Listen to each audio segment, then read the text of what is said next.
Assalamualaikum, teman-teman semua. Selamat datang di channel Ilma Story HD.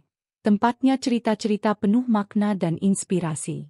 Sebelum kita mulai ceritanya, jangan lupa ya, klik tombol like dan subscribe sekarang juga, agar kamu nggak ketinggalan kisah-kisah menarik selanjutnya.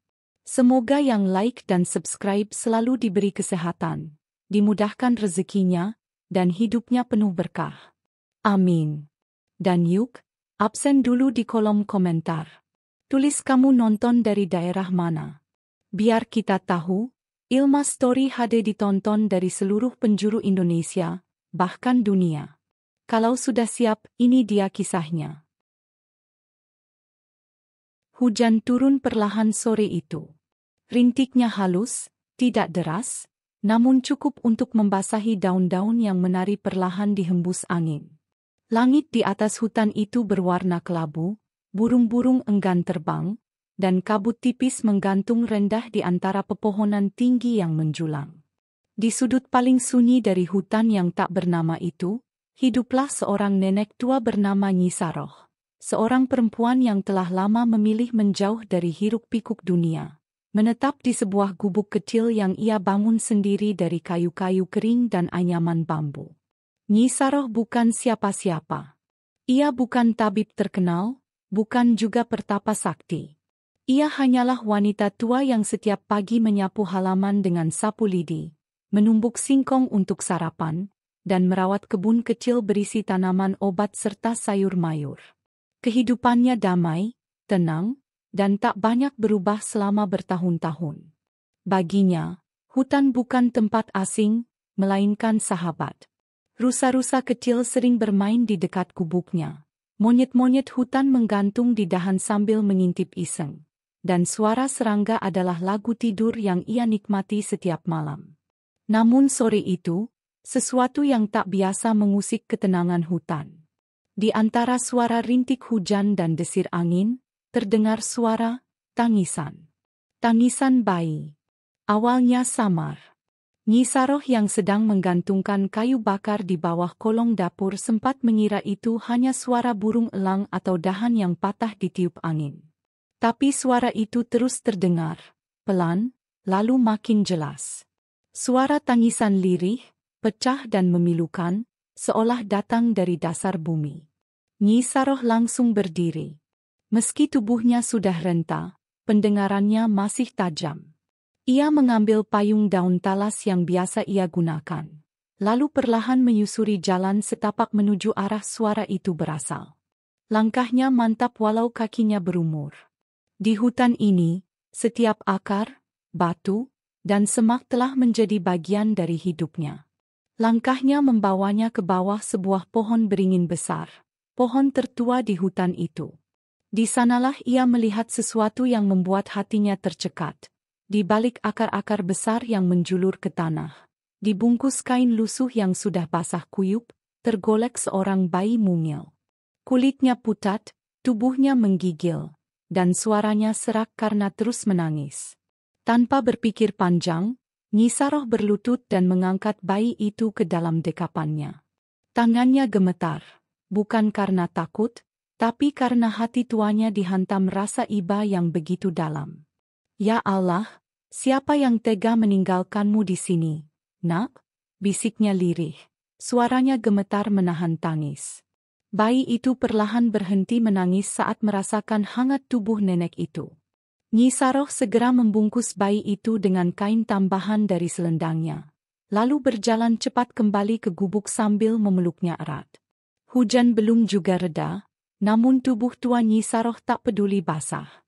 Yang penting baginya sekarang hanya satu hal, menyelamatkan nyawa kecil yang tak berdosa ini. Sesampainya di gubuk, ia segera menyalakan api, mengeringkan tubuh si bayi dengan handuk, lalu menyeduh air hangat dari daun kemangi dan sedikit madu untuk menenangkan pernapasan si kecil. Ia kemudian membuka lemari kayunya, mengambil baju kecil milik anak-anak yang dahulu pernah dititipkan ke rumahnya sebelum pindah ke kota. Beberapa hari kemudian, setelah kondisi si bayi mulai membaik, Nyi Saroh mulai memberi nama. Kau pasti anak istimewa, Nak. katanya lembut sambil mengelus kepala si bayi. Kau datang bersama hujan, dan disambut pohon tertua di hutan ini. Nenek akan menamakanmu Raka. Artinya cahaya, api kecil yang akan menerangi gelap. Hari-hari berikutnya, hutan tak lagi sunyi seperti dulu. Suara tangis bayi berganti tawa renyah, dan suara burung bersahutan seolah ikut menyambut Raka dalam keluarga hutan. Nyi Saroh kini tak lagi sendiri. Ada kehidupan baru di gubuknya. Ia menjadi nenek, ibu, sekaligus penjaga bagi anak manusia yang dititipkan alam ke pangkuannya. Raka tumbuh perlahan. Tubuhnya mulai kuat, kakinya mulai belajar berdiri, dan matanya yang bulat memandang segala sesuatu dengan rasa ingin tahu yang besar. Setiap pagi ia digendong Nyi Saroh keliling kebun, diajak berbicara dengan tanaman, dikenalkan pada suara-suara alam. Nyi Saroh tak hanya memberinya makan dan pakaian, tapi juga menanamkan cinta terhadap kehidupan. Malam hari menjadi waktu yang paling hangat. Di bawah cahaya lampu minyak tanah yang redup, Nyi Saroh sering menceritakan dongeng-dongeng lama. Tentang kancil yang cerdik, tentang petani jujur yang hidup damai, tentang pemuda miskin yang berhati bersih lalu menjadi pemimpin besar. Raka selalu mendengarkan dengan mata berbinar dan pipi tertopang tangan kecilnya.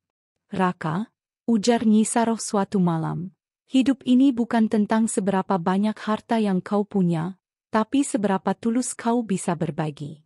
Alam ini akan memberkatimu jika kau menjaganya, bukan jika kau menguasainya. Meski masih balita, Raka menyerap semua itu seperti akar menyerap air. Hutan menjadi sekolah pertamanya, dan Nyi Saroh adalah gurunya. Ia belajar mengenal suara burung, jejak rusa, dan aroma tanah setelah hujan. Ia tahu kapan hujan akan turun hanya dari angin yang berhembus. Ia bisa menebak jenis buah dari suara tupai yang jatuh dari pohon. Dan meskipun hidup mereka sederhana, tanpa listrik, tanpa mainan modern, tanpa makanan mewah, hidup mereka penuh tawa dan kedamaian. Terkadang, Nyi Saroh termenung sendiri saat Raka tertidur pulas di dipan bambu. Dalam hatinya, ia bertanya-tanya dari mana bayi itu berasal, siapa orang tuanya, dan mengapa ditinggalkan begitu saja. Namun ia tidak ingin membebani hidup Raka dengan masa lalu yang kelam. Baginya, Raka adalah anugerah, titipan yang harus dijaga seumur hidupnya. Beberapa warga dari desa di kaki gunung kadang datang untuk membeli ramuan dari Nyi Saroh. Mereka heran saat melihat ada seorang anak kecil di gubuk itu. Itu cucu saya, jawab Nyi Saroh setiap kali ditanya. Ia tidak ingin menjelaskan lebih jauh. Dunia luar terlalu keras untuk hati polos anak itu. Biarlah Raka tumbuh dengan kasih, bukan dengan cerita luka. Musim demi musim berlalu. Raka kini sudah bisa berjalan, berlari, bahkan memanjat pohon. Ia sangat menyukai hutan. Baginya, hutan adalah rumah yang tak pernah marah, yang selalu menyambutnya dengan oksigen, suara alam, dan pelukan hangat bumi. Namun di balik semua keindahan itu, waktu terus berjalan. Nyi Saroh menyadari bahwa usianya tidak lagi muda. Kesehatannya mulai menurun, meski ia tak pernah menunjukkan keluhan di hadapan Raka. Ia tetap memasak, berkebun, dan merawat Raka dengan cinta yang sama seperti sejak pertama kali memeluknya di tengah hujan. Di dalam hati kecilnya, ia hanya punya satu harapan, agar suatu hari nanti, Raka bisa menemukan dunianya sendiri. Dunia yang lebih luas dari sekadar hutan. Dunia yang mungkin penuh tantangan, namun akan membuat cahaya Raka bersinar lebih terang. Dan ketika malam tiba, setelah menidurkan Raka dan meniup lampu minyak, Nyi Saroh sering menatap langit dari jendela kayu yang retak. Dalam diam, ia berdoa, "Ya Tuhan, jaga anak ini. Jadikan dia manusia yang berguna. Meski bukan darahku, ia adalah seluruh hidupku." Di luar jendela, bulan perlahan naik di atas pohon beringin, menyinari atap gubuk sederhana. Dan di dalamnya, dua jiwa tidur bersisian. Seorang nenek tua yang telah kehilangan segalanya, dan seorang bayi yang suatu hari akan mengubah dunia. Namun saat ini, yang mereka butuhkan hanyalah satu sama lain. Dalam kehangatan malam hutan, dalam damainya detak waktu yang perlahan, dan dalam pelukan kasih yang tak meminta balasan. Mentari pagi menyelinap lembut di antara dedaunan, menebar cahaya keemasan yang menari-nari di atas tanah basah dan rerumputan yang mengembun.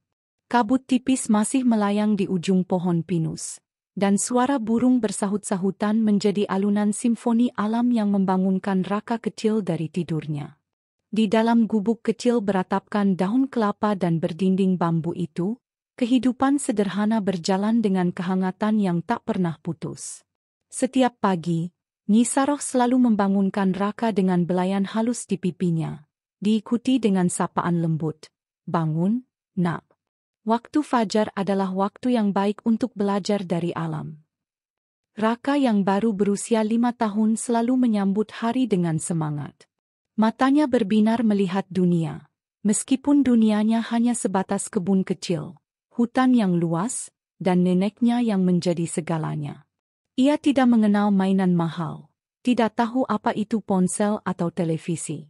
Namun, ia mengenal lebih dari itu, kehangatan, kasih sayang, dan nilai-nilai kehidupan. Setiap pagi, Raka membantu Nyi Saroh mengambil air dari mata air di balik bebatuan besar. Ia membawa tempayan kecil di atas kepala, meniru cara sang nenek dengan wajah penuh kebanggaan. Setelah itu, mereka akan memasak sarapan sederhana, biasanya ubi rebus, singkong goreng, atau nasi dari padi yang mereka tanam sendiri. Di dapur yang menghitam karena jelaga, tawa mereka selalu terdengar, kadang diiringi cerita-cerita lucu dari masa lalu Nyi Saroh.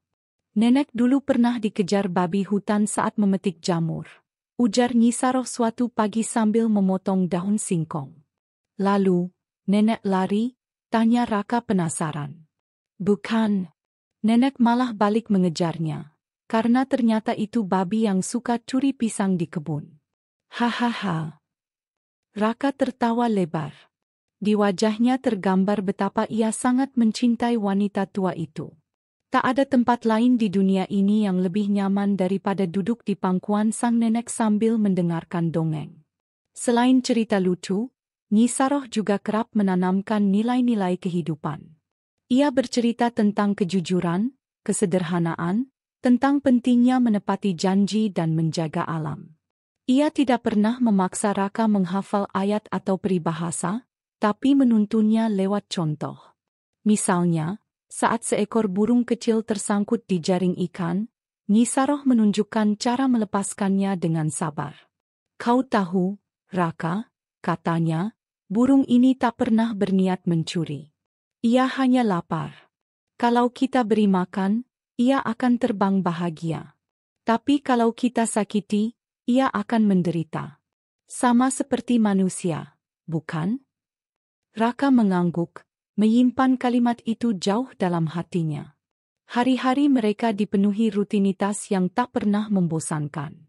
Setelah sarapan, Raka membantu menyiram tanaman, memberi makan ayam, dan menyapu halaman.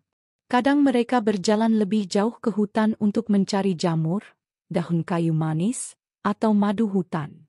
Nyi Saroh mengajari Raka membedakan tanaman beracun dan obat, membaca arah angin, dan menebak hujan dari pergerakan semut. Sore hari, setelah semua pekerjaan selesai, Nyi Saroh mengajak Raka duduk di bawah pohon kemuning tua yang tumbuh di samping gubuk mereka. Di sanalah momen paling indah terjadi, ketika angin sejuk bertiup pelan, dedaunan berguguran, dan suara serangga mulai terdengar. "Raka, lihat daun ini," kata Nyi Saroh sambil memungut sehelai daun kemuning yang jatuh. Dia jatuh bukan karena lemah, tapi karena sudah waktunya memberi tempat bagi daun baru. "Apa maksudnya, Nek?" tanya Raka polos. "Maksudnya, dalam hidup ini, kita harus tahu kapan saatnya memberi ruang pada yang lain, kapan kita harus ikhlas melepas. Jangan serakah. Alam selalu mengajarkan itu." Raka mengangguk pelan, meski belum sepenuhnya mengerti. Namun kata-kata itu melekat erat di benaknya. Waktu terus berjalan. Raka tumbuh sehat. Tubuhnya mulai tinggi, wajahnya bersih, dan matanya tajam seperti elang. Ia sudah bisa memanjat pohon untuk mengambil kelapa, bisa berenang di sungai kecil yang mengalir di balik bukit, dan bisa menangkap ikan dengan tangan kosong. Tapi yang paling menonjol darinya adalah rasa ingin tahunya yang luar biasa. "Net," katanya suatu malam, "di luar hutan ini, apakah ada tempat yang lebih besar dari langit dan pepohonan?" Nyi Saroh tersenyum sambil mengelus rambut cucunya. "Ada, Nak. Dunia ini luas. Ada lautan, kota besar, gedung tinggi, dan jutaan manusia dengan kehidupan berbeda. Suatu saat, aku ingin lihat, Net."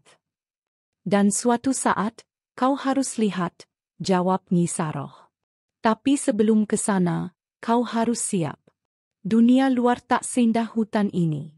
Di sana banyak orang yang tak mengenal kasih sayang seperti yang kau rasakan di sini. Karena itu, hati dan pikiranmu harus kuat." Raka mendengarkan dengan seksama. Dalam diam, ia mulai menyusun mimpi. Meski hidup mereka jauh dari modernitas, Nyi Saroh selalu mengusahakan agar Raka mendapatkan pendidikan.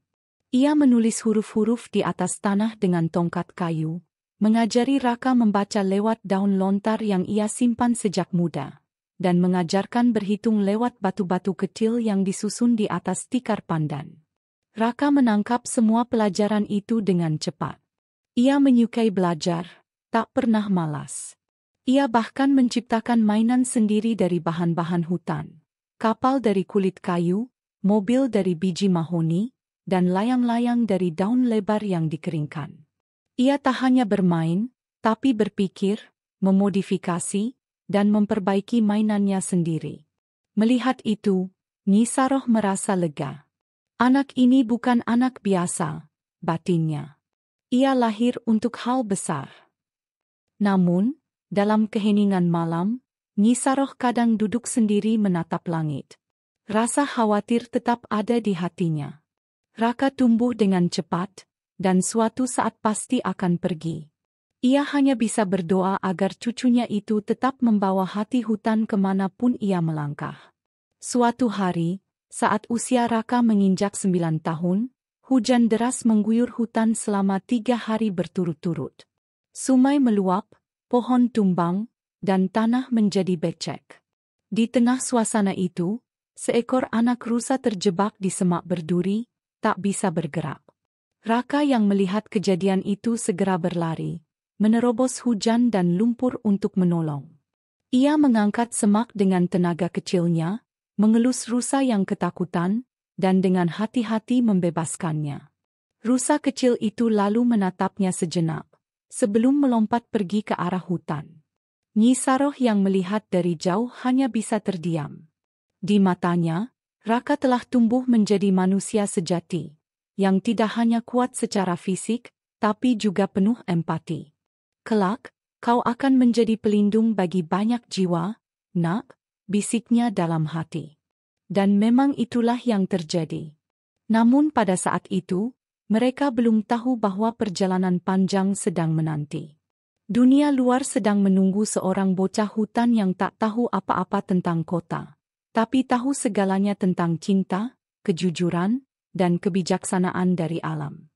Di balik gubuk sederhana itu, di tengah hutan yang sunyi, sedang tumbuh benih seorang pemuda yang suatu hari akan mengubah dunia. Dan semua itu dimulai dari masa kecil yang sederhana namun kaya, bersama seorang nenek bijak yang hanya mengandalkan cinta dan kesabaran sebagai warisan. Angin pagi bertiup pelan membawa aroma basah dari embun yang masih melekat di daun-daun hutan. Mentari belum tinggi, namun cahaya keemasannya mulai menerobos celah-celah pepohonan yang menjulang, menggambar pola-pola cahaya di atas tanah. Disinilah Raka kecil memulai harinya, di tengah alam yang menjadi rumah sekaligus gurunya.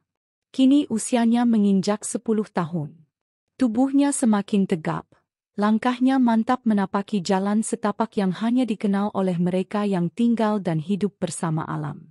Setiap pagi, sebelum memulai aktivitas di kebun, Raka menyempatkan diri berjalan mengelilingi bagian hutan yang telah dikenalnya sejak kecil. Bagi anak lain, hutan mungkin tampak menyeramkan, penuh bayangan, suara-suara asing, dan bahaya tersembunyi. Tapi bagi Raka, hutan adalah sahabat karib. Ia tahu di mana lebah menyimpan madu, kapan bunga hutan bermekaran, bahkan mampu membedakan langkah kaki rusa dan babi hutan hanya dari jejak di tanah. Nyi Saroh sejak dini tidak hanya mengajarkan nilai-nilai kehidupan, tetapi juga ilmu praktis yang diwarisinya turun-temurun. Disinilah, di jantung hutan, Raka belajar apa itu hidup selaras dengan alam. Ia belajar mengenali ratusan jenis tanaman. Mana yang bisa dimakan, mana yang menyembuhkan luka, dan mana yang mematikan jika dikonsumsi. Ia tahu bahwa daun senduduk bisa menyembuhkan luka gores, akar kayu pasak bumi untuk menghangatkan badan, dan getah pohon jambu hutan mampu mengobati sakit perut. Namun pelajaran terpenting yang ditanamkan Nyi Saroh padanya bukan hanya soal tanaman atau hewan, melainkan tentang menghormati setiap makhluk hidup. Raka, ujar sang nenek suatu pagi saat mereka memetik daun sambung nyawa. Jangan pernah ambil dari hutan lebih dari yang kau butuhkan. Alam ini seperti tubuh kita. Kalau kau terus-menerus mengambil tanpa memberi, maka ia akan lelah dan mati. Raka mengangguk. Ia paham. Maka setiap kali ia memetik daun atau mengambil buah, ia akan berbicara pelan pada tanaman itu. Maafkan aku. Terima kasih sudah memberi makan. Kebiasaan itu terus melekat padanya. Bahkan saat ia memancing di sungai kecil yang mengalir tenang di balik bukit, ia hanya mengambil ikan secukupnya. Jika dapat banyak, sebagian ia lepaskan kembali. Ia tak pernah serakah. Suatu hari, Raka melihat seekor ular piton besar terjebak di dalam perangkap yang ditinggalkan pemburu liar. Ular itu melilit, mendesis, dan terlihat terluka parah. Kebanyakan orang akan takut dan menjauh, tapi tidak Raka. Meski jantungnya berdebar, ia ingat semua yang pernah diajarkan Nyi Saroh tentang tidak membalas benci dengan benci. Dengan hati-hati, ia mendekati perangkap itu, menggunakan tongkat kayu untuk mengangkat besi penahan. Ular itu sempat mencoba menyerang. Namun akhirnya diam ketika Raka duduk perlahan di tanah, menunjukkan bahwa ia tidak punya niat jahat. Butuh waktu hampir setengah jam sampai perangkap itu berhasil dibuka. Ular itu melirik tajam, lalu perlahan meluncur keluar, meninggalkan jejak panjang di tanah. Tak satu pun kata terucap, tapi Raka tahu, hewan itu mengerti niat baiknya. Saat ia kembali ke gubuk dan menceritakan semuanya kepada Nyi Saroh, sang nenek hanya tersenyum. Kau baru saja mendapat pelindung hutan, nak. Ular itu tak akan lupa. Percayalah, kebaikanmu akan kembali padamu dengan cara yang tidak kau sangka. Sejak hari itu, Raka semakin dekat dengan makhluk-makhluk hutan. Ia seperti punya bahasa sendiri yang membuat hewan-hewan tidak takut padanya. Burung-burung akan turun dan bertengger di bahunya saat ia memberi makan. Rusa sering datang mendekat ke halaman saat ia menyapu. Bahkan monyet-monyet tidak lagi mencuri pisang di kebun mereka karena tahu Raka akan memberi dengan sukarela. Selain itu, Nyi Saroh juga mengajarkan seni berburu yang tidak membunuh. Ia memperkenalkan jebakan makanan, bukan perangkap. Ia mengajari Raka membuat alat-alat sederhana dari bambu dan tali rotan, untuk menangkap burung dengan tali simpul yang akan segera dilepas kembali setelah diperiksa. Tujuannya bukan untuk membunuh, tapi belajar. Kita tidak butuh daging setiap hari, ujar Nyi Saroh. Yang kita butuhkan adalah cukup dan sadar diri.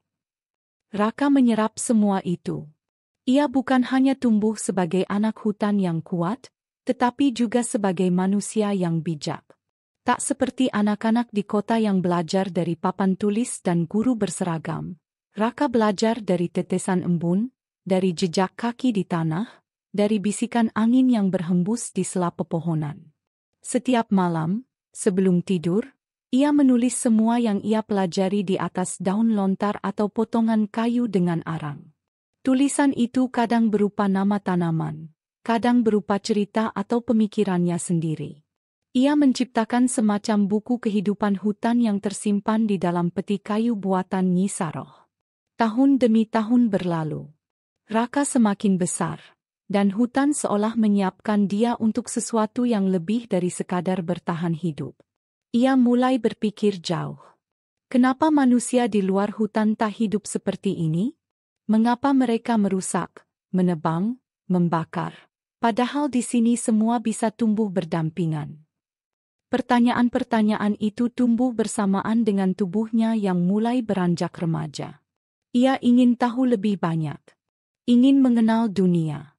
Tapi ia juga takut meninggalkan Nyi Saroh, satu-satunya keluarga yang ia punya. Suatu malam, ketika bulan sedang purnama, Raka duduk bersama Nyi Saroh di depan gubuk. Api unggun kecil menyala di tengah lingkaran batu. Di tangan Raka, ada selembar daun lontar yang baru saja ia isi tulisan. Di tangan Nyi Saroh, secangkir air rebusan jahe hangat. "Net," kata Raka perlahan, "kalau suatu hari aku pergi dari hutan ini dan menemukan dunia yang besar, apakah aku boleh kembali?" Nyi Saroh menoleh dengan mata yang berkaca-kaca, tapi senyumnya tetap lembut. "Raka," katanya, "kemanapun kau pergi, hutan ini akan selalu menjadi rumahmu. Tapi dunia luar sedang menunggu hati seperti hatimu. Dunia butuh manusia yang mencintai, bukan yang menguasai. Kalau kau pergi suatu hari nanti, jangan takut. Karena di setiap langkahmu, akan ada doa nenek yang menyertaimu." Raka menunduk. Di balik keberaniannya menyusuri hutan dan menjinakkan ular, hatinya tetap rapuh jika bicara tentang perpisahan. Namun malam itu ia tahu, semua yang ia pelajari selama ini, tentang alam, tentang kehidupan, tentang cinta dan hormat, adalah bekal yang sedang dikumpulkan untuk perjalanan yang jauh lebih besar. Dan jauh di dalam hutan, tempat tak ada suara mesin dan cahaya lampu, telah tumbuh satu jiwa muda yang dibentuk oleh embun pagi, akar pohon, dan bisikan nenek bijak. Jiwa yang kelak akan berdiri di panggung dunia, namun tetap berakar di tanah hutan yang membesarkannya. Pagi itu, embun masih bergelayut di ujung daun-daun. Burung murai bernyanyi lebih nyaring dari biasanya, seolah membawa pertanda akan datangnya sesuatu yang baru. Sinar matahari menembus lebatnya pepohonan, membentuk garis-garis cahaya yang menyinari gubuk kecil di tengah hutan. Di depan gubuk itu, duduklah seorang remaja berusia 17 tahun dengan tatapan jauh, Raka. Tubuhnya sudah tumbuh tegap dan wajahnya mulai menunjukkan garis ketegasan. Meski tinggal di hutan, kulitnya bersih dan matanya tajam memandang ke arah perbukitan, tempat matahari biasanya muncul paling pertama. Namun pagi itu bukan tentang keindahan alam, melainkan tentang hati yang berkecamuk. Semalam, Nyi Saroh memanggil Raka ke ruang tengah. Mereka duduk berhadap-hadapan, hanya diterangi lampu minyak dan suara jangkrik yang berdendang dari luar. "Raka, sudah waktunya kamu pergi dari hutan ini," ujar sang nenek, pelan namun tegas. Kalimat itu menghentak jantung Raka. Meski kata-kata itu sudah lama ia duga akan keluar, tetap saja dadanya terasa sesak mendengarnya secara langsung. Ia menatap neneknya dengan mata yang berkaca-kaca. "Pergi kemana, Nek?" tanyanya lirih. "Ke kota. Ke dunia yang lebih luas," jawab Nyi Saroh. "Hutan sudah memberikanmu semua yang bisa ia berikan. Ilmu, kekuatan, kasih sayang. Tapi di luar sana, ada banyak hal yang belum kau ketahui. Banyak orang yang membutuhkanmu, bahkan jika mereka belum tahu itu." Raka tertunduk. "Tapi aku belum siap, dan aku tak ingin meninggalkan nenek sendiri." Nyi Saroh tersenyum, meski sorot matanya menyimpan air mata. "Nenek tak akan pernah sendiri, Nak. Alam akan menjagaku seperti dulu ia menjaga kita. Tapi kau punya jalan yang lebih jauh. Jalan yang tak bisa kau tempuh jika hanya tinggal di sini. Keesokan harinya, pagi itu, Raka hanya duduk memandangi puncak-puncak pohon. Dilema terus menghantui. Sejak kecil, hutan ini adalah dunia satu-satunya yang ia kenal. Ia tahu setiap lekuk jalan setapak, setiap batu besar, bahkan tempat sarang lebah dan jalur migrasi rusa. Ia merasa seperti bagian dari tanah ini. Tapi sekarang, tanah yang ia cintai justru mendorongnya untuk pergi. Di tengah lamunannya, Nyi Saroh datang membawa sebungkus kain. Ini bekalmu. Ada pakaian bersih, sedikit uang yang nenek simpan dari hasil jual jamu ke desa, dan jimat kecil dari akar pohon kemuning. Simpan di dadamu, untuk mengingat bahwa kamu tidak pernah sendiri. Raka memeluk neneknya erat. Pelukan yang lama, hening, namun dipenuhi ribuan makna. Ia tahu, ini bukan sekadar perjalanan meninggalkan rumah, tapi juga meninggalkan masa kecil, meninggalkan kenyamanan, dan memulai sesuatu yang belum ia kenal. Hari itu juga, setelah matahari naik tinggi, Raka melangkah menuju jalan keluar dari hutan. Jalur yang biasanya ia gunakan untuk menuruni bukit dan sesekali ikut Nyi Saroh ke pasar desa. Tapi hari ini, jalur itu terasa sangat asing. Untuk pertama kalinya, ia berjalan tanpa nenek di sampingnya. Di pundaknya tergantung kantung kain pemberian sang nenek. Di lehernya tergantung kalung dari tulang kayu buatan tangan Nyi Saroh. Di hatinya tergantung harapan, doa, dan sejuta keraguan. Perjalanan menuruni gunung memakan waktu hampir setengah hari. Raka berhenti beberapa kali, bukan karena lelah, tapi karena terus menoleh ke belakang. Sekali lagi melihat pohon tinggi yang biasa ia panjat. Sekali lagi mencium aroma hutan yang tak tergantikan. Sekali lagi mendengar desir angin yang mengajarkannya ketenangan. Setiap langkah menjauh terasa seperti mencabut akar yang telah lama tertanam. Menjelang sore, Raka tiba di desa terdekat. Penduduknya masih mengenalnya sebagai Cucu Nyi Saroh. Bocah hutan yang kadang muncul sebulan sekali membawa ramuan dan hasil kebun. Beberapa menatap heran karena kini Raka datang sendiri, membawa ransel dan raut wajah yang berbeda. Sendirian, Raka? Tanya seorang pedagang. Raka mengangguk pelan. Ke kota? Tanya yang lain. Iya, jawab Raka singkat. Wajah-wajah itu hanya mengangguk, sebagian menyemangati, sebagian ragu. Bagi mereka, kota adalah tempat yang keras, penuh tantangan. Anak hutan seperti Raka mungkin tidak akan bertahan lama. Tapi tidak ada yang berani mengatakannya langsung. Raka bermalam di pos ronda desa, dan esoknya ia menumpang truk sayur yang akan mengirim barang ke kota kabupaten. Perjalanan memakan waktu lama, dengan jalan berliku, tikungan tajam, dan medan yang membuat perut mual. Tapi Raka tetap tenang. Ia hanya memandangi jendela, mencoba menyerap pemandangan baru. Rumah-rumah berdinding bata, orang-orang dengan pakaian rapi, kendaraan lalu lalang, suara klakson yang bising. Begitu tiba di kota, Raka seperti dilempar ke dunia lain. Gedung-gedung tinggi, jalanan sibuk, orang-orang berjalan cepat tanpa sempat saling menyapa. Tidak ada suara burung, tidak ada wangi tanah, tidak ada ketenangan.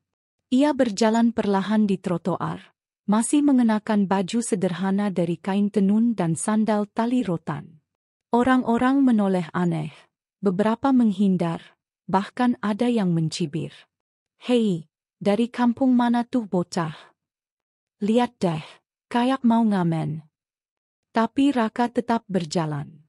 Ia menahan semua rasa asing dan malu yang menyerangnya. Setiap kalimat menyakitkan, setiap tatapan sinis, ia tepis dengan kalimat yang selalu diajarkan Nyi Saroh.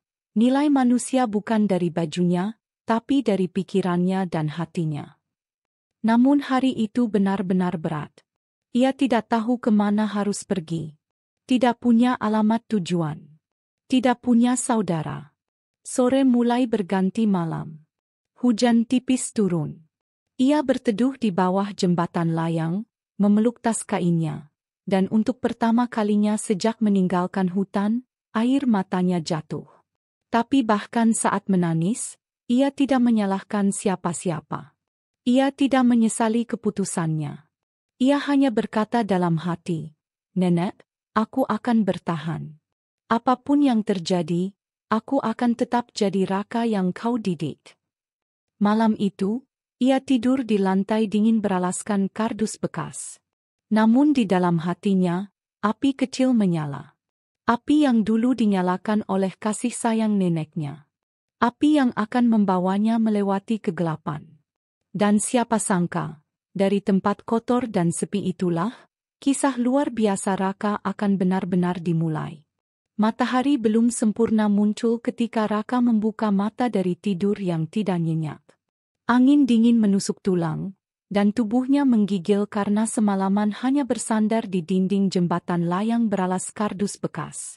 Sesekali ada suara kendaraan lewat, kadang suara sepatu tergesa orang-orang yang entah menuju kemana.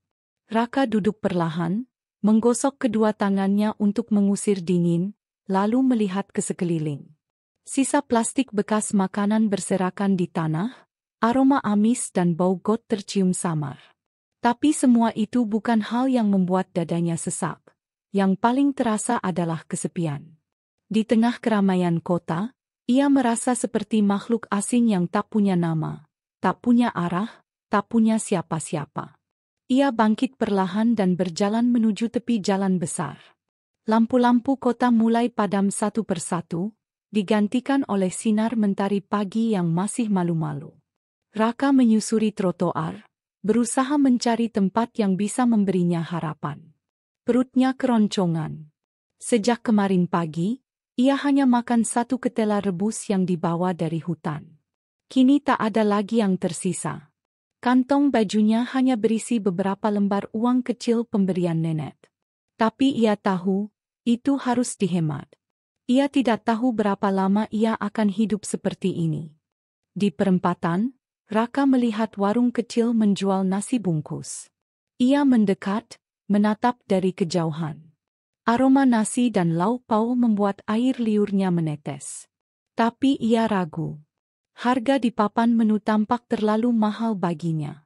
Namun, seorang ibu penjual memperhatikannya. "Mau makan, nak?" tanyanya dengan suara lembut. Raka menoleh, lalu mengangguk pelan.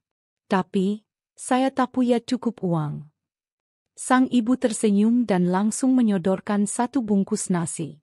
"Ambil saja. Makan yang kenyang, ya. Kamu dari luar kota?" Raka menerima dengan kedua tangan gemetar. Ia menunduk, tak tahu harus menjawab apa. Hanya ada satu kalimat yang bisa ia ucapkan sambil menahan tangis. "Terima kasih, Bu. Semoga Allah membalas kebaikan Ibu." Ibu itu tersenyum, lalu kembali ke dapurnya. Raka duduk di pinggir trotoar, membuka nasi bungkus itu, dan mulai menyuap perlahan.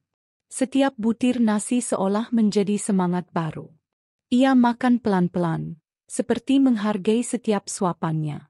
Dalam hati ia berjanji, jika suatu hari bisa sukses, ia akan ingat hari ini, dan membalas semua kebaikan kecil yang ia temui. Usai makan, Raka kembali berjalan menyusuri kota.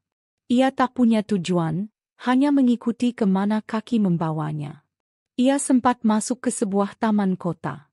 Di sana, ia melihat beberapa pemuda memakai pakaian rapi sedang berbincang soal bursa saham, aplikasi teknologi, dan proyek startup. Raka duduk di bangku taman yang agak jauh, hanya bisa mendengarkan dari kejauhan. Ia tak paham sebagian besar kata-kata itu, tapi ia menyimak dengan serius. Dalam hatinya, ia ingin sekali menjadi seperti mereka, berpendidikan, percaya diri, dan punya masa depan. Namun, kesadaran segera datang, ia bahkan belum menyelesaikan sekolah. Ia tak punya ijazah, tak punya kenalan, bahkan tempat tidur pun tak ada. Ia kembali berdiri, menguatkan diri, dan berjalan mencari kerja. Apapun. Ia datang ke warung makan, menawarkan tenaga untuk mencuci piring. Ditolak. Ia masuk ke tempat cucian motor, menawarkan diri untuk membantu menyemprot air. Ditolak. Ia menyambangi toko bangunan, berharap bisa jadi kuli. Ditolak juga. Hari itu, lebih dari 10 tempat ia datangi. Semua menolak. Beberapa bahkan mengusirnya karena penampilannya yang dianggap kumuh dan mencurigakan. Hati Raka perih, tapi ia tak menyerah. Ia terus berjalan, meski kaki terasa berat dan tubuh makin letih. Menjelang sore, ia menemukan sebuah pasar tradisional yang mulai sepi. Di sana, ia melihat seorang kakek tua sedang beres-beres barang dagangan berupa sapu lidi dan perabotan kayu. Raka mendekat dan langsung menawarkan diri. "Kek, bolehkah saya bantu angkat barang? Saya tak minta upah banyak, asal ada makanan atau tempat tidur, saya bersedia." Kakek itu menatapnya cukup lama, lalu tersenyum. "Kamu bukan pemalas, ya?" Raka menggeleng tegas. "Tidak, Kek. Saya cuma butuh kesempatan." Tanpa banyak tanya, kakek itu menyerahkan satu ikat sapu dan berkata, "Kalau begitu, bantu aku bawa ini ke gerobak. Nanti kita pulang ke rumah kakek." Raka mengangguk penuh semangat. Ia angkat semua barang, membantu dengan cekatan. Di matanya, ini bukan pekerjaan hina, ini adalah harapan kecil yang menyala. Rumah si kakek ternyata hanya gubuk tua di pinggiran rel kereta. Sederhana, tapi bersih dan rapi.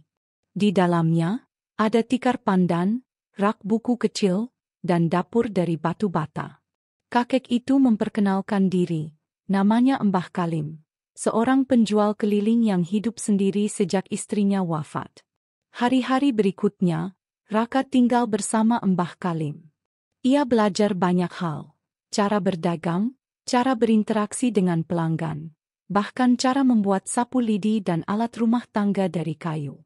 Setiap hari mereka keliling pasar, membawa barang dagangan dengan gerobak kecil. Hasilnya tidak besar, tapi cukup untuk makan dan hidup. Mbah Kalim mengajarkan filosofi sederhana. Uang bisa dicari, tapi kepercayaan dibangun dari kejujuran dan kerja keras. Raka menyimpan kata-kata itu dalam-dalam. Ia mulai mengatur keuangan, mencatat hasil dagang setiap hari, dan diam-diam menyisihkan sebagian uang receh sebagai tabungan kecil. Ia juga mulai belajar membaca, menggunakan buku-buku lusuh peninggalan istri Mbah Kalim. Setiap malam, ia mengejar perlahan kata demi kata, menghubungkannya, dan mencoba memahami artinya. Prosesnya lambat, tapi semangatnya besar. Dalam waktu 3 bulan, perubahan terlihat nyata. Raka sudah bisa membaca koran meski masih terbata. Ia mulai mencatat stok barang dagangan Mbah Kalim secara rapi. Ia juga mulai menyarankan cara penataan barang yang lebih menarik. Bahkan beberapa pelanggan pasar mulai mengenalnya sebagai bocah jujur dan sopan. Namun tak selamanya perjalanan mulus. Suatu hari, gerobak mereka ditabrak oleh motor yang melaju kencang saat menyeberang jalan. Banyak barang rusak, beberapa pecah, bahkan ada yang hilang karena jatuh dan diambil orang tak dikenal. Mbah Kalim terpukul. Itu adalah hari pasar besar. Satu-satunya momen dalam sebulan yang biasa mereka harapkan untuk mendapat keuntungan lebih. Raka merasa sangat bersalah. Meski bukan salahnya, ia tak ingin diam.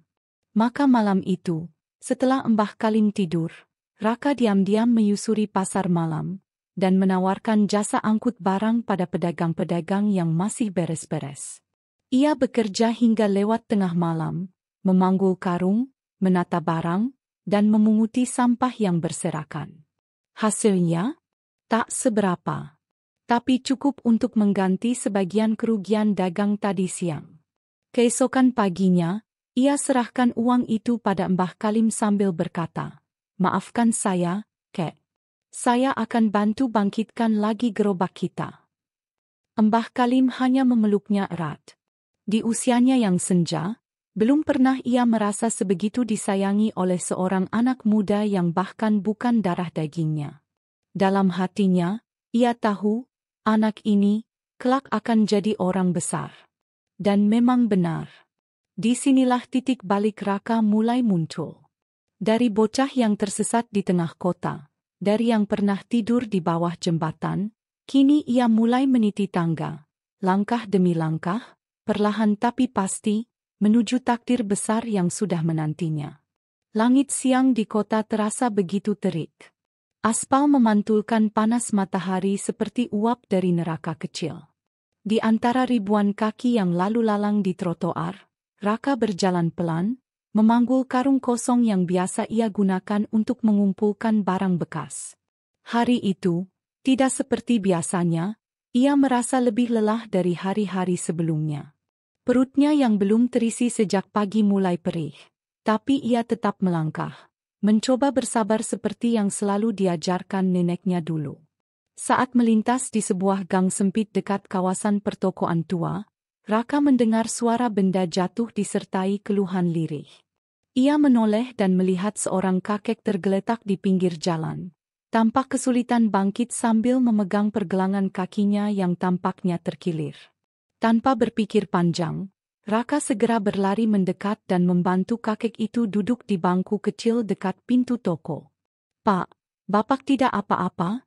tanya Raka dengan nada khawatir. Kakek itu mengerang pelan.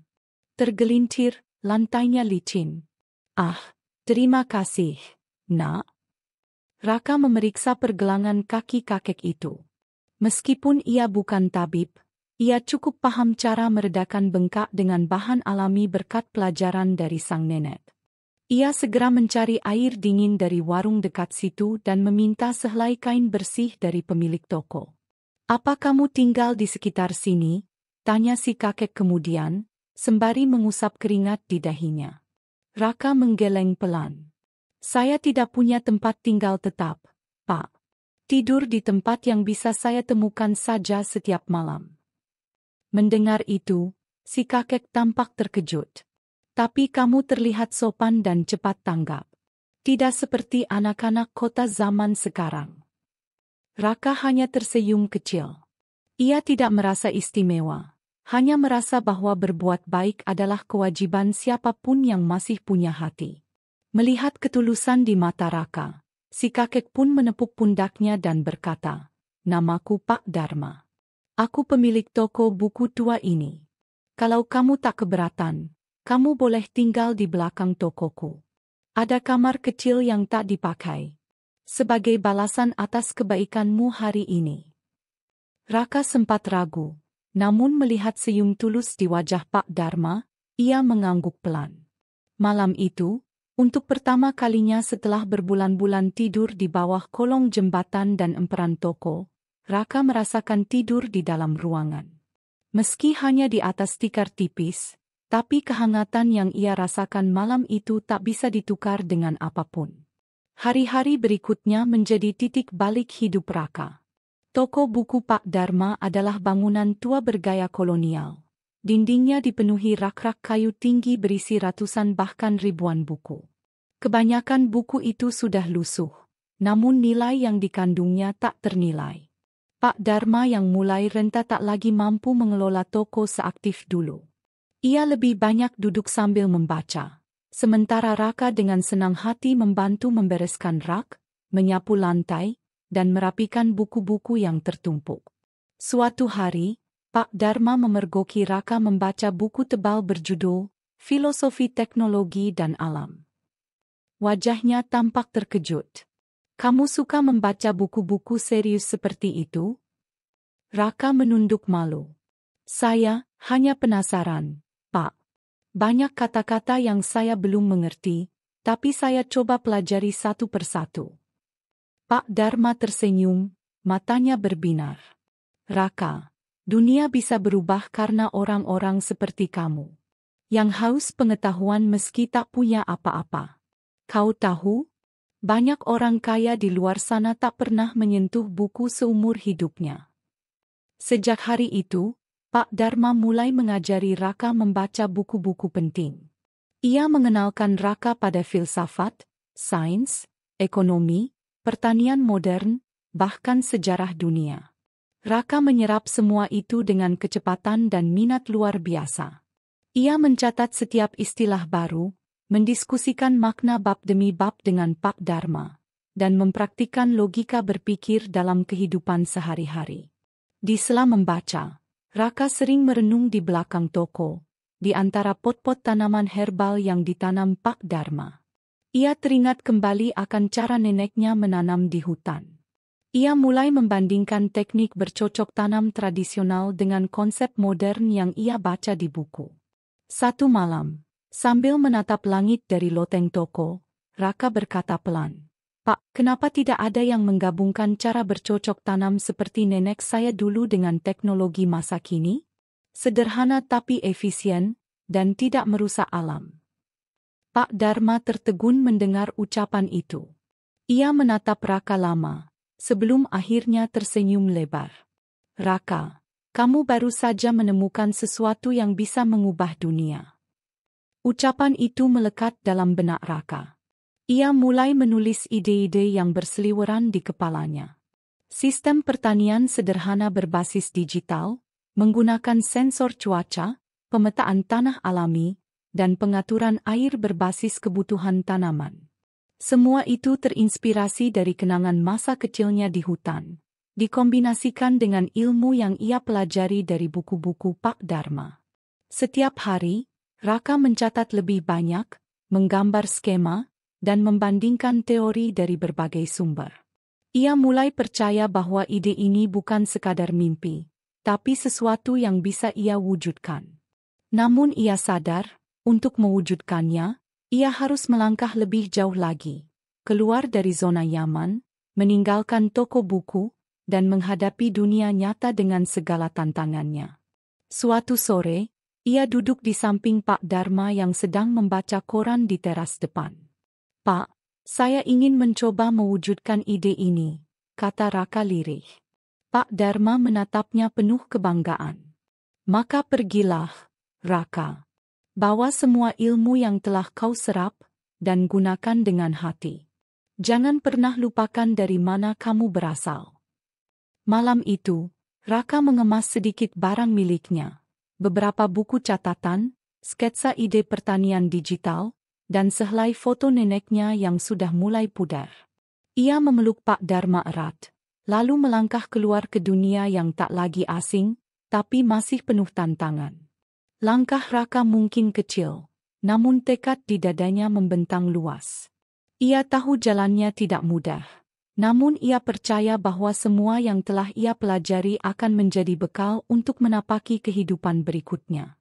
Hari-hari setelah Raka meninggalkan toko buku Pak Dharma menjadi perjalanan yang sunyi namun penuh api semangat. Ia tidak langsung menuju kantor-kantor megah atau universitas terkenal. Tidak pula ia mencari kemewahan atau pengakuan. Justru ia kembali ke tempat yang paling ia kenal. Desa-desa kecil di pinggiran kota, tempat para petani menanam padi dan sayuran dengan tangan mereka yang kasar oleh tanah dan matahari. Ia tinggal bersama beberapa petani yang bersedia memberinya tempat berteduh. Raka bekerja membantu mereka mencangkul, menanam, memanen, sambil diam-diam mengamati kebiasaan, pola cuaca, dan teknik tanam yang sudah mereka warisi turun-temurun. Dalam diamnya, ia mencatat. Dalam peluhnya, ia belajar. Setiap malam setelah bekerja di ladang, ia menyalakan senter kecil dan mencoret-coret buku catatannya. Ia mulai merancang prototipe sistem pertanian yang terjangkau namun canggih. Sebuah kombinasi dari warisan leluhur dan sentuhan teknologi, alat pengukur kelembapan tanah sederhana, pengatur irigasi otomatis berbasis waktu dan cuaca, serta sistem informasi tanam musiman berbasis kalender lokal. Inspirasi utamanya tak pernah berubah, cara neneknya menanam. Ia teringat bagaimana sang nenek tak pernah sembarangan menanam benih. Ada saat tertentu, arah mata angin tertentu, aroma tanah yang harus diperhatikan. Semua itu dulu terdengar seperti mitos. Namun setelah membaca ratusan buku, Raka tahu, ada sains di balik setiap intuisi alamiah neneknya. Malam-malam panjang yang ia habiskan dengan Pak Dharma telah melatih otaknya untuk berpikir sistematis. Tapi hidup bersama para petani membuat hatinya tetap membumi. Dari sinilah kekuatan Raka muncul, keseimbangan antara ilmu dan pengalaman nyata. Suatu hari, setelah berbulan-bulan melakukan uji coba kecil di sebuah ladang sempit milik seorang petani tua bernama Pak Gino, panen mereka meningkat 2 kali lipat dari biasanya. Padi tumbuh lebih merata, lebih sehat, dan kebutuhan air pun lebih efisien. Pak Gino tak bisa menyembunyikan air matanya. "Aku tak pernah lihat hasil sebagus ini sejak aku muda," katanya lirih. Raka hanya tersenyum. Tapi di dalam dadanya, ada gejolak yang tak bisa lagi ditahan.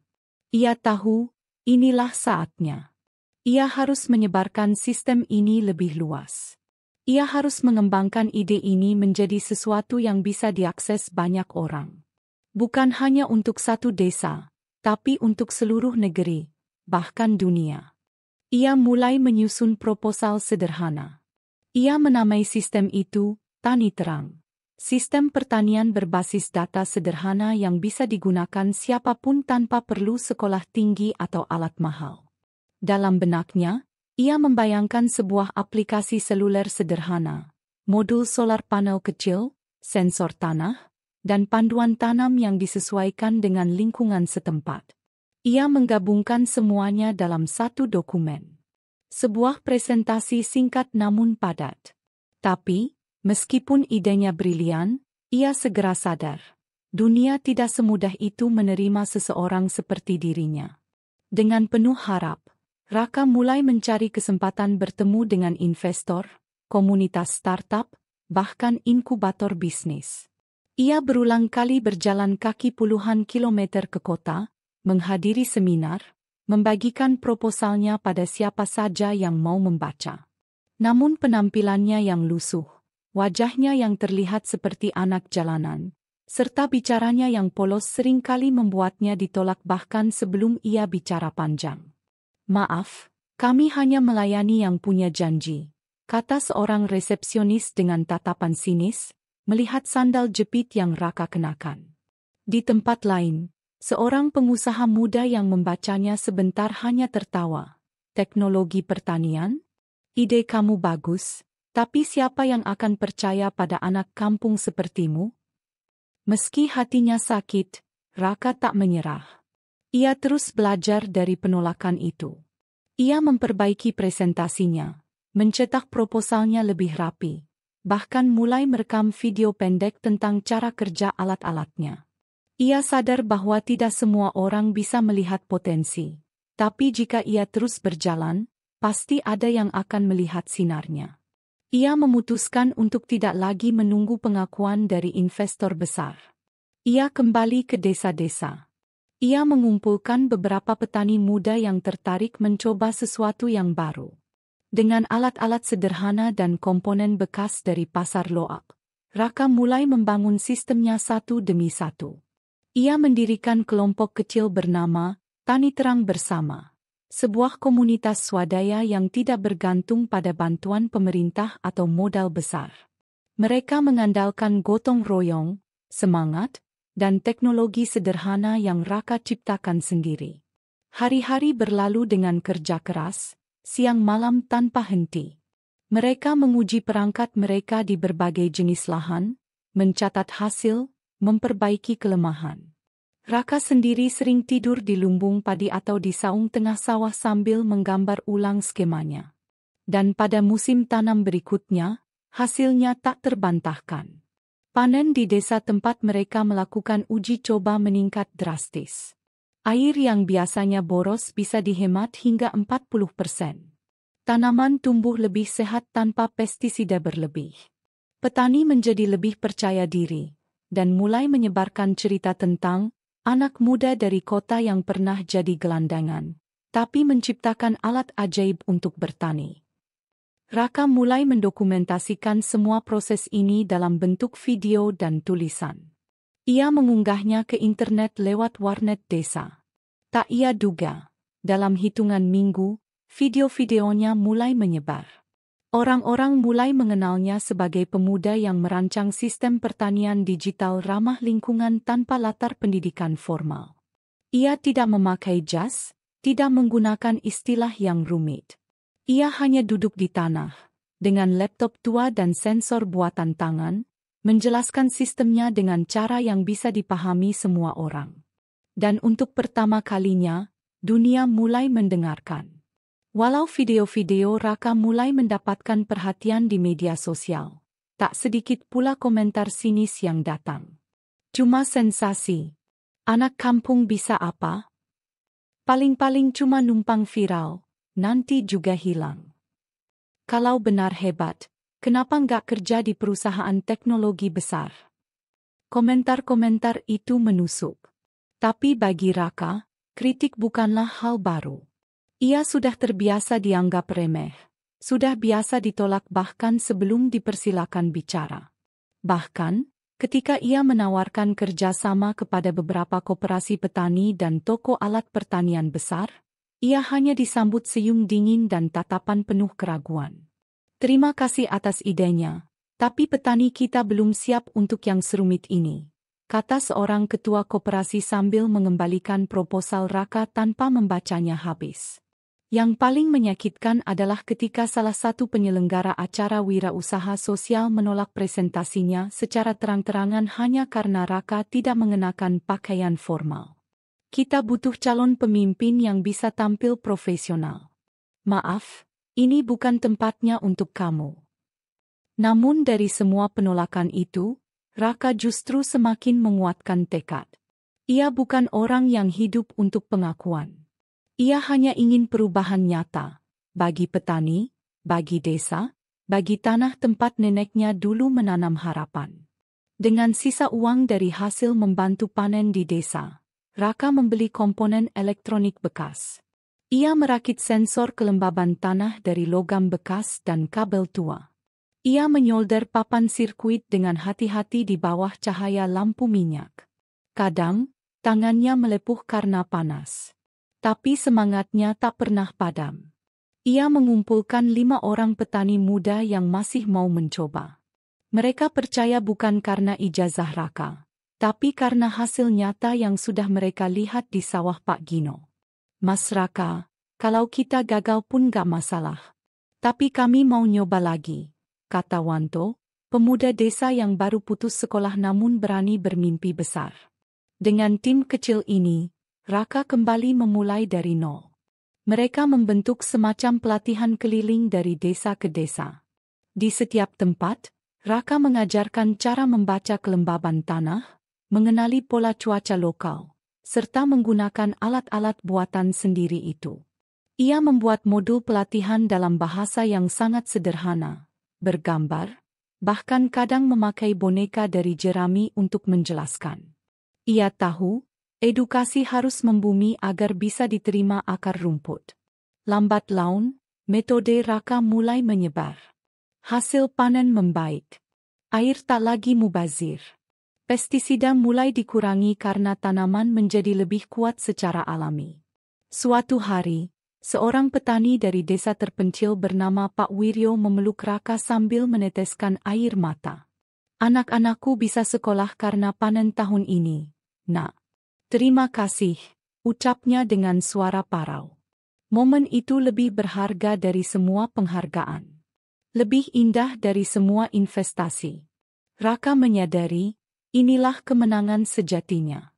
Ketika ilmunya mengubah hidup orang lain, walau tanpa sorotan kamera atau panggung mewah. Tapi semesta punya rencana lain. Video yang diunggah salah satu petani tentang alat buatan Raka ternyata dibagikan oleh seorang aktivis lingkungan. Dalam waktu singkat, unggahan itu ditonton jutaan kali. Bahkan media mulai mengendus cerita menarik di baliknya. Pemuda ex-gelandangan bantu petani naik panen dengan teknologi sederhana. Anak kampung ciptakan solusi hijau, murah, ramah lingkungan, dan tepat guna. Siapa Raka? Inovator muda yang tak mau tampil di TV tapi menyelamatkan sawah-sawah desa. Tawaran wawancara mulai berdatangan. Namun Raka, dengan rendah hati, tetap fokus ke ladang-ladang. Ia menolak banyak undangan karena tahu pekerjaan sesungguhnya belum selesai. Akhirnya, salah satu stasiun televisi nasional bersikeras datang langsung ke desa tempat Raka tinggal. Tanpa set formal, tanpa lighting profesional, mereka mewawancarai Raka di bawah pohon jambu dekat sawah. Di layar kaca, jutaan penonton melihat seorang pemuda berwajah tenang, mengenakan baju lapuk penuh tambalan, duduk di atas tikar sambil menjelaskan teknologi pertanian seperti seorang profesor. Kalau dulu nenek saya bisa menanam dengan melihat langit dan mencium tanah, kenapa kita yang punya teknologi malah lupa cara mendengar suara alam? Kata Raka, polos namun menusuk. Segmen itu menjadi viral. Namanya menembus batas desa. Para tokoh pertanian mulai mencari tahu siapa dia. Beberapa perusahaan mulai melirik kerjasama. Bahkan Kementerian Pertanian mengirimkan undangan resmi untuk bertemu. Namun Raka tetap hati-hati. Ia tahu, banyak orang mendekat hanya saat melihat peluang. Ia tak mau idenya dijual demi keuntungan pribadi. Baginya, teknologi harus kembali pada rakyat, pada petani, pada bumi. Ia tetap tinggal di desa, membesarkan Tani Terang Bersama menjadi gerakan pelatihan swadaya. Ia mencetak puluhan relawan muda dari kalangan petani sendiri. Bukan teknokrat dari kota, melainkan anak-anak desa yang tumbuh dari tanah dan tahu bagaimana mencintainya. Dari satu desa ke desa lain, nama Raka bergaung bukan karena harta atau gelar, tapi karena bukti nyata, panen yang lebih baik, air yang lebih hemat, dan semangat hidup yang bangkit kembali. Ia ditolak, ia diremehkan, tapi tak pernah kehilangan arah. Dan kini, dunia mulai menyadari. Mereka pernah menertawakan seorang pemuda yang perlahan mengubah wajah pertanian bangsa. Kabar tentang Raka akhirnya menembus batas desa. Setelah wawancara sederhana di bawah pohon jambu itu tayang di televisi nasional, dunia seolah berhenti sejenak untuk mendengarkan suara pemuda desa yang bicara tentang pertanian, teknologi, dan cinta terhadap bumi dengan penuh ketulusan. Siaran itu viral. Klip wawancara Raka tersebar luas di media sosial. Bukan hanya karena isi pembicaraannya yang penuh makna, tapi karena caranya menyampaikan. Tanpa gaya meyakinkan, tanpa jargon teknis, hanya dengan bahasa hati. Ia bukan sekadar mengajarkan teknologi. Ia menyampaikan harapan, menghidupkan kembali semangat para petani yang selama ini merasa tertinggal. Tagar petani cerdas dan Raka anak hutan menjadi trending topik di berbagai platform. Banyak orang tersentuh. Seorang influencer ternama bahkan membuat video reaksi sambil meneteskan air mata. Aku malu. Selama ini kita bangga dengan inovasi dari luar negeri, tapi anak bangsa sendiri seperti Raka kita remehkan, ucapnya dengan suara terbata. Salah satu stasiun televisi swasta terbesar di Indonesia pun segera mengundang Raka untuk tampil di acara talk show paling populer. Awalnya, Raka ragu. Ia bukan orang panggung. Ia tidak terbiasa bicara di hadapan kamera mewah, apalagi di tengah sorotan lampu studio. Namun, setelah diskusi panjang dengan para relawan dan petani yang kini sudah menjadi seperti keluarganya, ia akhirnya setuju. Saya akan datang, tapi saya minta satu hal. Boleh saya ajak 5 petani teman saya? Biar mereka juga bicara, kata Raka kepada produser acara. Permintaan itu mengejutkan, tapi disetujui. Hari itu pun tiba. Untuk pertama kalinya dalam hidupnya, Raka naik pesawat. Ia duduk di dekat jendela, menatap awan-awan putih sambil menggenggam tas ransel tuanya yang masih robek di ujung.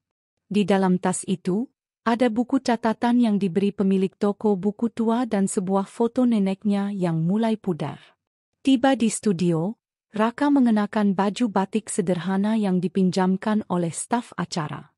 Ia tetap menolak mengenakan jas. "Saya bukan CEO, saya hanya anak petani," katanya dengan senyum malu-malu. Acara itu ditonton jutaan orang secara langsung. Begitu Raka muncul di layar kaca, penonton langsung memberikan tepuk tangan meriah. Tapi ia tidak silau. Wajahnya tetap tenang, suaranya pelan namun pasti. "Dulu, saya hanya anak kecil yang hidup bersama nenek di hutan. Nenek saya tidak sekolah, tapi dia mengajari saya membaca alam. Sekarang, saya hanya mencoba menggabungkan ilmu dari buku dengan kearifan yang diajarkan oleh tanah." Kata-katanya mengguncang.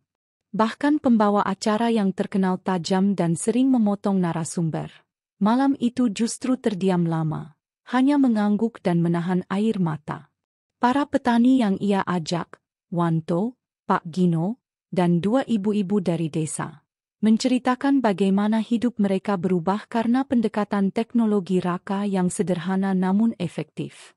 Mereka tidak bicara tentang algoritma atau sistem digital, tapi tentang hasil panen yang meningkat, biaya produksi yang turun, dan harapan yang tumbuh kembali. Usai acara, Raka tidak langsung pulang. Ia diminta menjadi pembicara di berbagai forum, seminar, bahkan diundang oleh beberapa universitas ternama.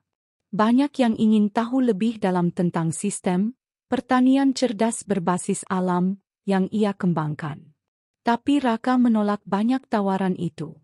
"Ilmu yang tidak membumi akan menguap. Saya mau tetap di lapangan, bersama petani." Namun, salah satu undangan yang tidak ia tolak datang dari seorang investor sosial yang sangat terpukau dengan visinya. "Saya tidak ingin membeli ide kamu, Raka. Saya hanya ingin membantu kamu membuatnya lebih luas," kata wanita paruh baya itu dengan nada tulus.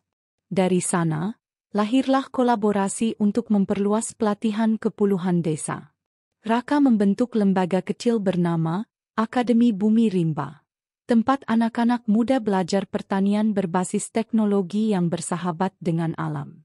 Semua materi disusun langsung oleh Raka, dengan gaya yang ringan, membumi, dan mudah dipraktikkan. Ia mulai mendesain sistem aplikasi sederhana bernama Tunas, teknologi untuk alam dan sawah, yang bisa dipakai petani tanpa perlu koneksi internet stabil. Aplikasi itu membantu memantau tanah, mengatur jadwal tanam, dan menghubungkan petani langsung ke pasar pembeli tanpa tengkulak. Perjalanan Raka semakin besar, namun langkahnya tetap kecil dan hati-hati. Ia tetap tinggal di rumah kayu sederhana bersama para relawan. Ia masih menanam sendiri, menyapu halaman sendiri, dan menyapa anak-anak desa yang datang membawa pertanyaan tentang alam. Beberapa bulan kemudian, ia diundang ke Forum Inovasi Global di Singapura. Di sana, di tengah aula megah dengan para ilmuwan dan pemimpin dunia, Raka berdiri dengan kemeja polos dan sandal jepit, mempresentasikan sistem pertanian digital yang ia bangun bukan di laboratorium, melainkan dari bilik kayu belakang toko buku tua. Dan saat sesi tanya-jawab, seorang pakar pertanian dari Jepang bertanya, "Apakah Anda ingin memperluas ke negara lain?" Raka menjawab, "Saya hanya ingin satu hal, agar petani Indonesia tak lagi dianggap kuno. Jika dunia ingin belajar, saya dengan senang hati berbagi.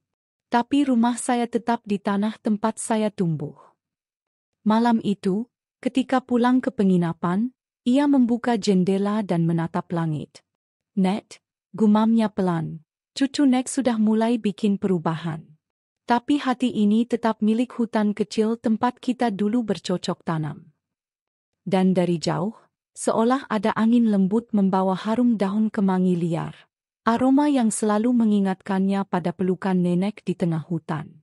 Raka tidak pernah mengejar gelar, tidak pernah bermimpi menjadi orang terkaya, apalagi menjadi figur publik. Namun langkah-langkah sederhana yang ia tempuh dengan niat tulus dan kerja keras membawa dampak yang luar biasa. Sistem Tunas yang ia kembangkan, awalnya hanya digunakan oleh petani di 3 desa. kini telah dipakai oleh lebih dari 1.000 komunitas petani di seluruh Indonesia. Bahkan, beberapa negara tetangga mulai tertarik mengadaptasinya. Sebuah perusahaan teknologi hijau dari Belanda menawarkan kerjasama dengan nilai kontrak fantastis. Namun Raka tak mudah terbuai. Ia hanya menyetujui jika sistem pertanian tersebut tetap bisa diakses gratis oleh petani kecil. Ia tidak ingin teknologi menjadi tembok baru yang memisahkan yang kaya dan miskin. Saya tidak menjual sistem, saya membagikan semangat, katanya dalam sebuah wawancara. Tak lama setelahnya, ia dianugerahi penghargaan internasional, Youth Earth Guardian. Sebuah penghargaan bergengsi untuk pemuda yang mengubah dunia lewat solusi nyata terhadap krisis lingkungan. Bersama itu, datang pula suntikan dana dari berbagai lembaga donor dan investor sosial yang ingin memperluas dampaknya. Tapi alih-alih membeli gedung pencakar langit atau rumah mewah, Raka menggunakan sebagian besar dana tersebut untuk mewujudkan mimpinya, membangun ekosistem hijau Nusantara, sebuah kawasan mandiri di lahan tandus seluas 150 hektar yang sebelumnya tak terurus. Di tanah itu, Raka menciptakan kawasan yang tidak hanya menjadi pusat pelatihan pertanian digital dan konservasi alam, tapi juga sekolah alam gratis bagi anak-anak petani, rumah produksi untuk olahan hasil tani, laboratorium terbuka, serta hutan mini yang kembali ditanami ratusan spesies endemik. Semua tenaga kerja diambil dari masyarakat desa sekitar.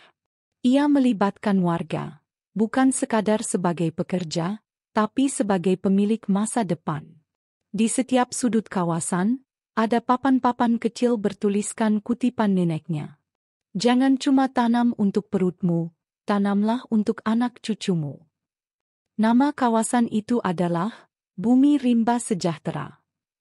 Tiap hari, rombongan mahasiswa, peneliti, bahkan pelajar sekolah dasar berdatangan untuk belajar.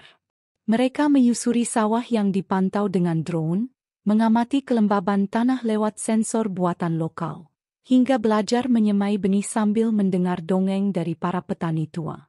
Raka, meskipun kini secara resmi menyandang status miliarder dengan kekayaan bersih yang menyaingi konglomerat negeri, tetap hidup sederhana.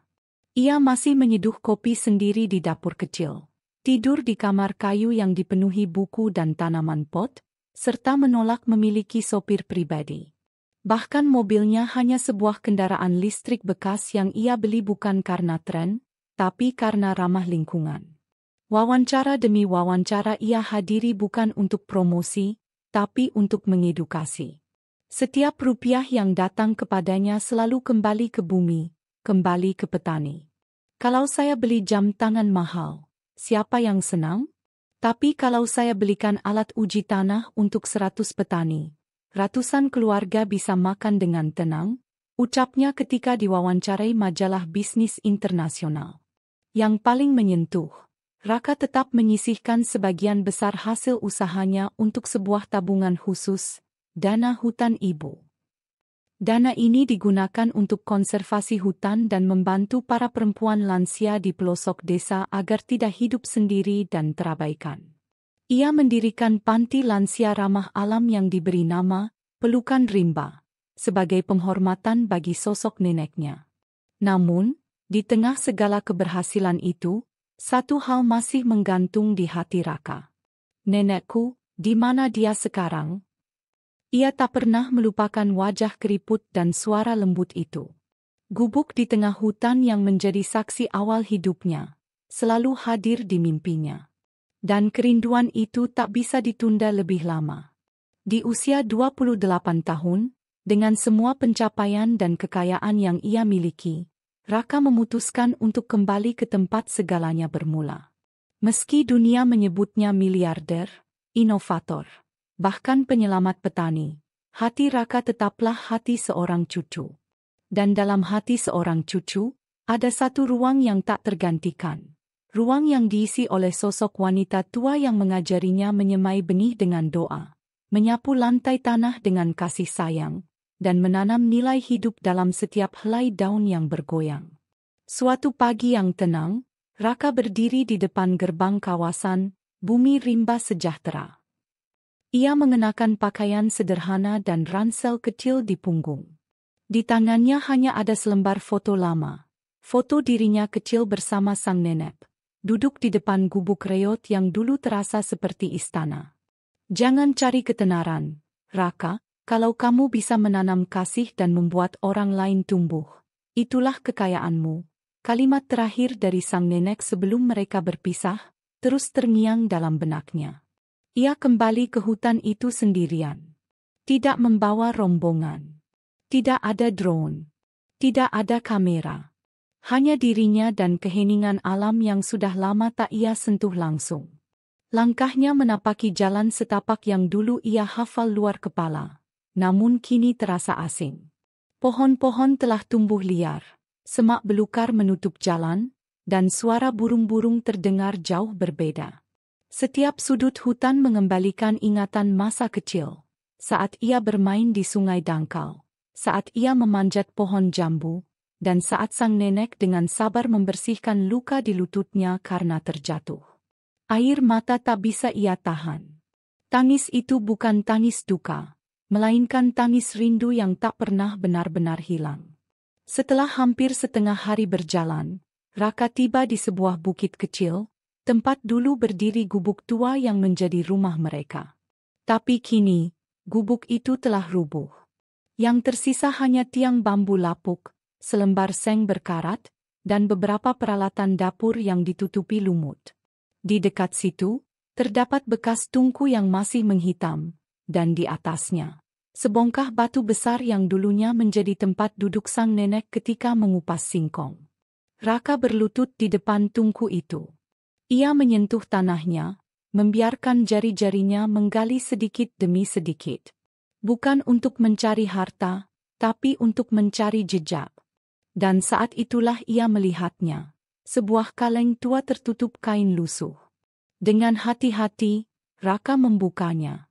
Di dalamnya, terdapat secarik kertas yang telah menguning, dengan tulisan tangan sang nenek. Raka, jika suatu hari kamu kembali ke sini dan aku sudah tiada, jangan menangis. Aku sudah lama bahagia karena Tuhan memberiku kesempatan membesarkanmu. Kau adalah pohon terbaik yang pernah kutanam. Tangis Raka pecah.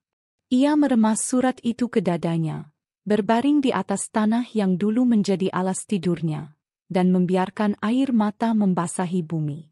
Namun pencariannya belum selesai. Ia mencari penduduk terdekat, menanyakan keberadaan sang nenek. Beberapa orang mengingat wanita tua yang sering datang ke pasar membawa keranjang anyaman penuh daun-daunan, dan mengira dia tinggal di balik hutan. Tapi sejak 5 tahun lalu, mereka tak pernah melihatnya lagi. Raka pun terus mencari. Ia menyusuri tepi sungai, mendaki bukit, bahkan tidur di bawah pohon hanya ditemani bintang. Hingga akhirnya, pada suatu pagi yang sunyi, ia menemukan sesuatu yang mengejutkan. Sebuah batu nisan kecil yang tersembunyi di balik rimbunan semak dan pepohonan liar. Nisan itu tak ada nama. Hanya ditandai dengan susunan batu alam, dikelilingi oleh bunga liar yang mekar dengan indah. Di dekatnya, seekor rusa duduk tenang, seolah menjaga tempat itu. Raka mendekat.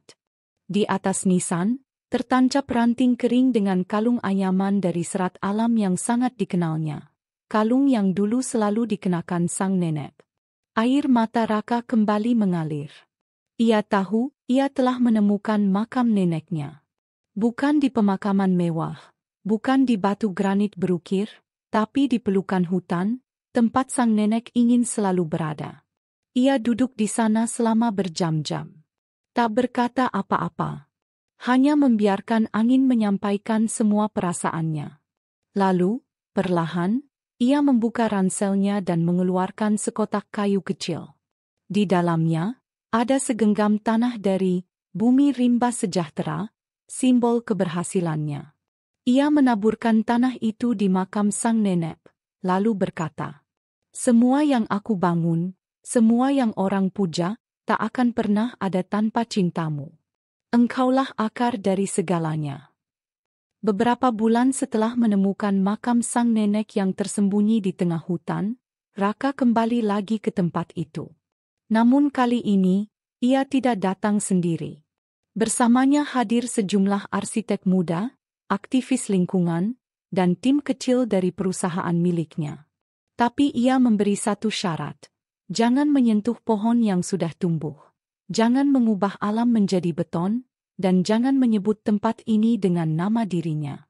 Tempat ini suci, katanya. Aku hanya ingin menciptakan ruang bagi anak-anak seperti aku dulu, agar bisa belajar dari alam dan merasa dicintai. Maka dimulailah pembangunan Pusat Pendidikan Alam, Rimba Nenek. Sebuah tempat belajar terbuka di tengah hutan, yang dibangun dengan prinsip menyatu dengan alam, tanpa merusak satu pun pohon besar. Dindingnya dari tanah liat, atapnya jerami, dan di sekelilingnya ditanami tanaman herbal serta sayuran seperti yang dulu ditanam sang nenek. Di tengah pusat itu, berdiri sebuah paviliun kecil yang disebut Ruang Cerita Nenek. Di dalamnya, ada kursi kayu bundar tempat anak-anak bisa duduk mengelilingi lilin, dan mendengarkan kisah-kisah moral tentang kejujuran, kesederhanaan, dan kasih sayang, kisah-kisah yang Raka sendiri tulis berdasarkan pengalamannya bersama sang nenek.